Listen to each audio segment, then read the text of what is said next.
Hi guys, welcome to my first ever video. I thought we could start off with doing a little house tour. Take a look inside my park home, static caravan, whatever you want to call it. I bought the house back in 2024. I'll tell you at the end of the video exactly what I paid for it and you can let me know if you think it was worth it. Let's head inside. Come on in. Is that awkward? Right, so you got to use your imagination a little bit. It is a work in progress. I've done some work, but it still needs lots of work. So you got this lovely, it's quite a big kitchen space, I think. The whole place is 37 foot, 37 by, I want to say 10 or 12 foot, I think 12 foot. So it's a pretty decent size. You can get wide beams bigger, but you know. So as you can see, the kitchen is pretty grotty. We've got paint coming off of the tiles. I would love to refit the whole thing, but I don't have the cash right now. So I'm thinking of taking off the tiles, tiling only half of the wall, and then putting some nice wooden shelves up so you've got like some more storage and stuff. Because the big problem in a tiny house is storage, really. But you've got like a couple of your storage cupboards here. I mean, what do I say? Gas cooker. Runs off 2 gas canisters. Ooh, that's not looking there. There's a dirty tray in there. So it runs off gas canisters. You've got electric hob, but you've got your 2 gas canisters outside. So they cost about £100 each, the gas canisters. And they tend to last about, I would say, 4 months-ish. Gas is just the cooker, and in this place, it is the central heating. So I recently had central heating put in. I'll show you what was the stove later, but the stove was the only form of heating that it had when I moved into the place. So these are one of my favourite features. I love my beams. I think they are just for decoration. They're not, I don't think they're structural. I think. Yeah, maybe they are structural, I don't know. So when I moved in, they were painted a like bright, kind of like a red glossy varnish. It was very 70s, awful. So I sort of refinished those. I think they look pretty nice. They give it like a cabin-y feel. This was all Artex. The whole ceilings were popcorn Artex. I had it scraped by a plasterer. They took the whole lot off. I had fluorescents here. They replaced, well, I replaced the fluorescents with these like spotlight things, which I think looks much better. A bit more modern than the fluorescents. Anyway, should we go into the bathroom? This is a really bad room. This is the worst room in the house. It's a huge project. Yeah, let's. Oh, my laundry. Let's move the laundry. Let's move that. Where are we hiding the laundry? Where are we putting the laundry? Oh my gosh, right, okay. Come into the bathroom. The grotty bathroom. It's really disgusting in here. Yeah. Lovely beige tile. With a vintage flower? Could you call it a vintage? It's bad. It's bad in here. It's really bad. We're gonna not talk about how the shower curtain is being held up by a piece of dental floss attached to my light fixture. Just not gonna talk about that. Let's just don't film it. You've got the half, like a really awful half bath. Can I fit in the bathroom? Can we talk about the wonky toilet scene? Bath, but the bath doesn't work, only the shower works, electric shower. So I'm thinking, big project, what I want to do, is it better if I move it? The bathroom's so small that it's hard to film in here, I think. But I'm thinking, in this corner, we're going to have a corner shower. I think we can get the toilet here, and then I think you can get a smaller sink basin here. So the idea is that you're not showering right next to the window, you know, talking to the neighbours as you have a shower. Not ideal. Yeah. This is my dodgy, lovely plastering job. £3 plastering job, this. So that's nice. Is that it for the bathroom? That's it for the bathroom. Oh, right. Living room. Probably the best room in the house. Lovely. I mean, there's still work to be done, but lovely big living room in this place. Beautiful view. Don't want to show too much of the view though. Don't dox me.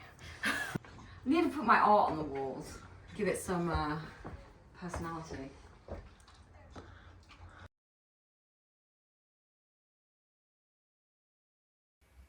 So this here is little Miss Marnie. She is my absolute favourite feature in the house, that's for sure. She's essential. She came with the house. She didn't. So when I first moved in, it was all tongue and groove paneling, layers and layers of magnolia paint. There was a stove just here, a big cast iron stove, fireplace, multi-fuel, burner. I don't know what you call it. And it was so big, they're apparently now illegal in these kind of houses, or the regulations have changed since the 70s, so you can't have them in these houses anymore. So I had to take it out. But the heat from this little stove was so powerful that the tongue and groove had like expanded and bowed. So I had to rip it all off the walls, get this all replastered. And this is sort of the final bit that I need to sort of get done so I can start really making it a home.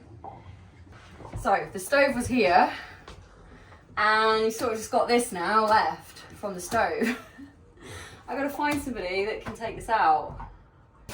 I want to explain the bag. So when it rains really heavy, water comes down the chimney, and I don't want it just coming into my house. So this is why it's got an Ocado bag on it. Other supermarkets are available. Right, what I'm thinking for this is I'm thinking you can sort of saw it off, maybe, like up here.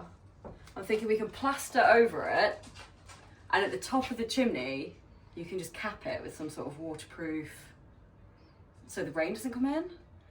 And then just sort of like, yeah, seal it up, rather than removing this out of the building. Because if you remove this, you're going to disturb all the roof tiles. So I think that would be the best bet.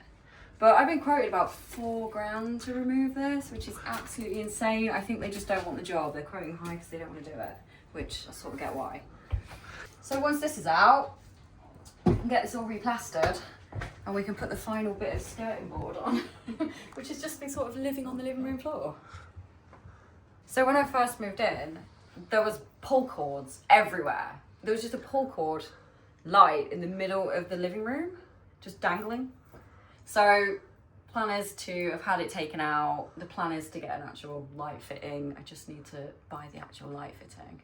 The problem is nowadays all the light fittings, they're massive for big houses. So I've been struggling to find like a nice gold brass something, you know, to put up there.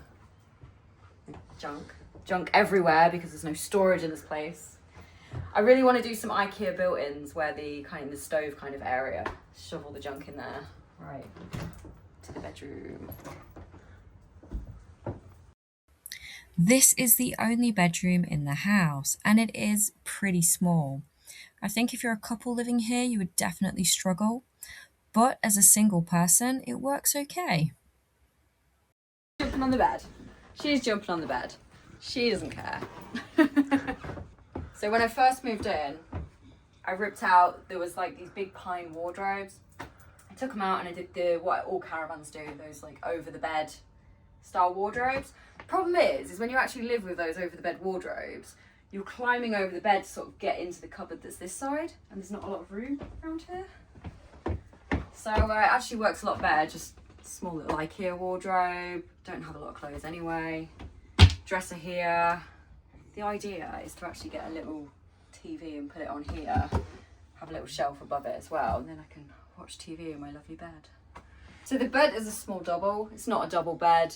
I don't think you could get a double bed in here. I don't think there'd be room, unless you had wardrobes all along here maybe. Oh, I'm caught on something. Got storage, more storage under the bed where I keep my doll collection, but I'm gonna hide that. I'll not show the doll collection.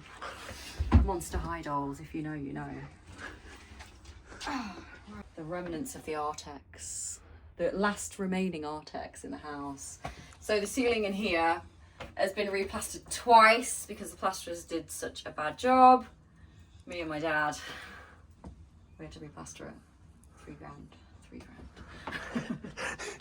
So I want to get a new light, paint all over the lights. Ugh. There's a lot of sloppy things about this house that if I had the money, oh, it'd be lovely. So the one thing that you do struggle with, obviously, in like any kind of caravan mobile home, damp. The more damp, the mortal enemy of the Caravan. So you gotta have your little bloody damp traps everywhere, catching the moisture.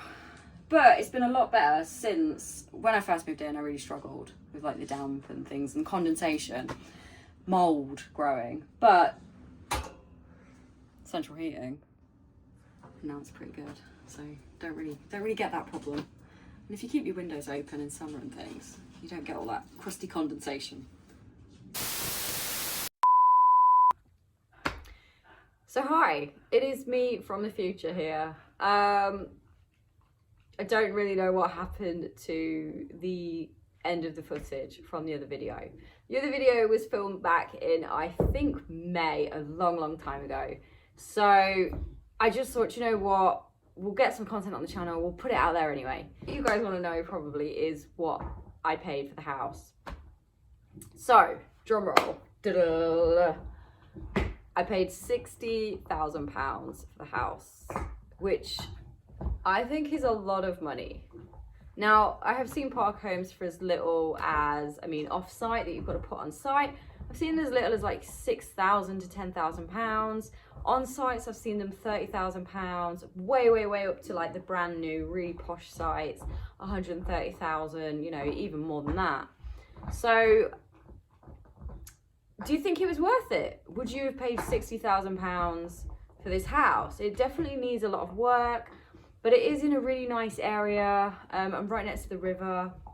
You know, it has a lot of potential. What do you think? I'd love to hear everybody's opinions, good or bad. I don't mind. Love a bit of discussion.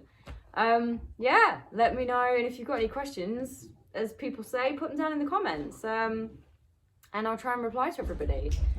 Okay, so I think that's it. And I guess I'll see you guys in the next one. I'm hoping to start getting some more regular content and start smashing it out on the channel.